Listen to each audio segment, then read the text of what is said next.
কক্সবাজার সদর হাসপাতালের coronary care ইউনিটে ভর্তি থাকা অবস্থায় মঙ্গলবার রাতে মারা যান শহরের নুনিয়ারছড়া এলাকার আজিজ নামের এক ব্যক্তি। এ ঘটনার জেরে চিকিৎসক ও ওয়ার্ড কর্মীদের উপর হামলা ও ভাঙচুর চালায় নিহতের স্বজনরা। তাদের অভিযোগ, ব্যথানাশক ইনজেকশন দেওয়ার পরই রোগীর মৃত্যু হয়। এ ঘটনার পর রাত ২টা থেকে হাসপাতালে চিকিৎসা কার্যক্রম বন্ধ করে দেন চিকিৎসকরা। কর্মবিরতিতে হাসপাতালের কর্মকর্তা ও কর্মচারীরা। এখানে কোনো চিকিৎসা হচ্ছে না, আর গেটটাই বন্ধ, কাউকে পাচ্ছি না একটু খবর নেওয়ার জন্য। আমরা নার্সরা বলছে, ডাক্তার বলছে এখানে কোনো চিকিৎসা হবে না, আপনারা বাইরে চলে যান। এদিকে হাসপাতালের যাবতীয় কার্যক্রম বন্ধ থাকায় বিপাকে পড়েছে রোগী ও তাদের স্বজনরা।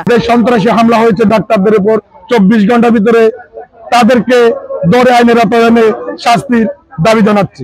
আমাদেরকে যথেষ্ট নিরাপত্তা দিতে হবে।